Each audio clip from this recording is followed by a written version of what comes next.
At ito na nga guys, yung ating kinita sa talong, atin pong abilangin. Ayan o, inakilig ako. Ala, may kita kawayan. Yan, good morning po. Kahit naulan ay tayo ay nag-ani guys. Gawa ng naulan na naman. Yan po ang langit medyo madilim. So inani na po natin yung ating mga talong.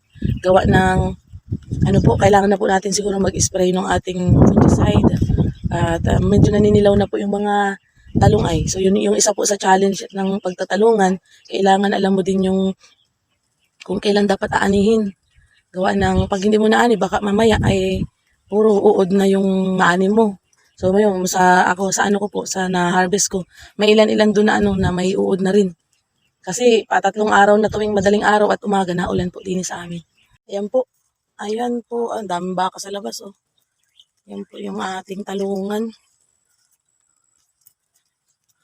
Ang dami na po niyang mga naninilaw na po yung mga dahon ay. Yung iba mga tinanggal ko na lang. So kailangan natin siguro ma-sprayan na ito ng fungicide. Ayan katulad nun ayun Yun. Mga dilaw na yung mga dahon niya. Tuwing umaga kasi po ay ulan talaga. Ayan, nag-ani po tayo ng ikawalo po natin na ani. At ito po siya, ganito po siya karami. Yan, dapat po ang schedule nito ay mamayang hapon pa, pero inani natin agad.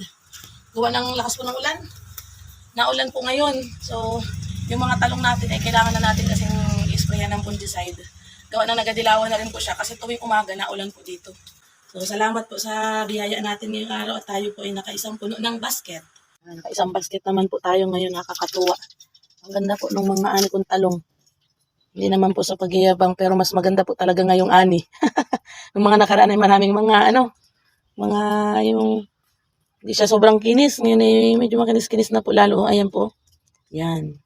Paapat na araw na po ito. Simula nung natin. Nag-ani tayo ng huli. Ayan makinis po siya. Ayan, violet na violet guys. Iluhin natin guys kung ilan. Yan, nasa 8 po. Kasama yung basket. Lampas ng 8. Ay, thank you Lord.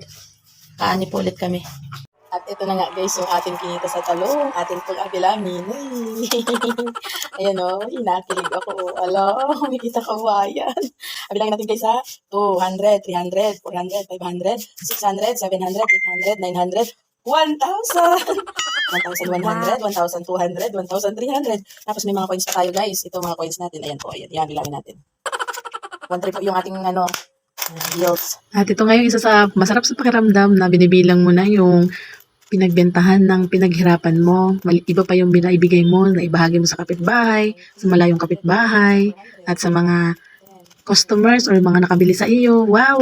Nice feeling. At ito na nga guys. Ayun, 1,465 po yung ating kinita, mga katalo at mga kagulay. So maraming salamat sa inyong pagsubaybay sa aking talong serye at ito kumita na nga po tayo kahit papaano.